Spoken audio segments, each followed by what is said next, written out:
दोषी है तो फांसी की सजा दी जानी चाहिए। ये बड़ी खबर इस वक्त की सोनम से जुड़ी हुई। गाजीपुर में गोविंद का बड़ा बयान। गोविंद सोनम रघुवंशी के बड़े भाई हैं और आपको बता दें राजा की मां ने भी फांसी की मांग की है सोनम के लिए।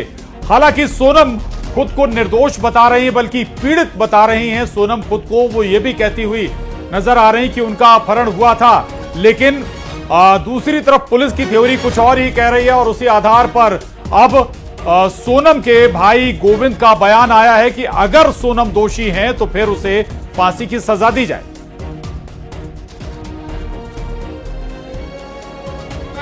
जिसकी भी गलती हो उसे सख्त से सख्त सजा मिलनी चाहिए, बस मेरा यही निवेदन है आप लोगों से। मगर मुझे थोड़ा मेरी बहन से मिलने दीजिए। अगर उसमें उसकी कोई गलती होती है उसे फांसी लगा गवर्नमेंट जो भी आदेश देगी वो हमें मंजूर होगा।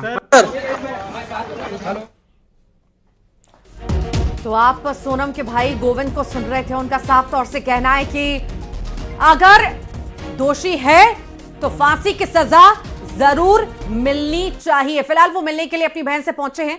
सहयोगी मिथिलेश भी हमारे साथ जुड़े हुए हैं। मिथिलेश, फांसी की मांग तो राजा की मां भी कर रही है, इधर भाई भी पहुंचा है सोनम का मिलने के लिए। उनका भी यही कहना है कि अगर वाकई में वो दोषी है तो फांसी की सजा दी जानी चाहिए।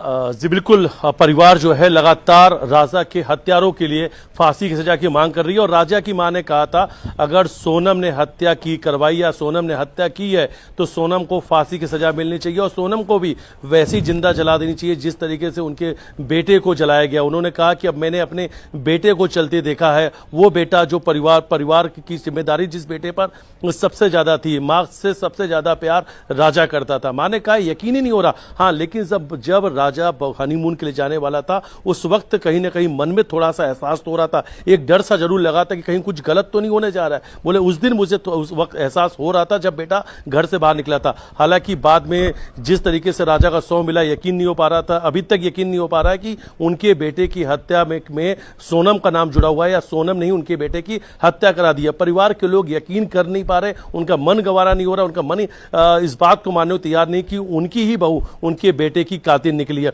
फिलहाल देखिए इस वक्त हम कोर्ट के बाहर मौजूद हैं और थोड़ी देर बाद ही जो सभी आरोपी हैं उन्हें यहां पर लेकर आया जाएगा, कोर्ट में पेश किया जाएगा और कोर्ट में पेश करने के बाद ट्रांजिट रिमांड पर शिलांग पुलिस अपने साथ सोहरा लेकर जाएगी और सोहरा में इन सभी आरोपियों से पूछताछ होगी। लेकिन देखिए पूरी जो मास्टरमाइंड है, इस पूरी हत्याकांड की जो मास्टरमाइंड है वो सोनम है। सोनम बहुत सातिर है। अभी तक पूछताछ में पता चला है कि ये पूरी हत्याकांड की जो प्लानिंग है वो खुद सोनम ने रची थी और सोनम ने बकायदा इसके लिए पैसे हालांकि मिथिलेश जांच में साफ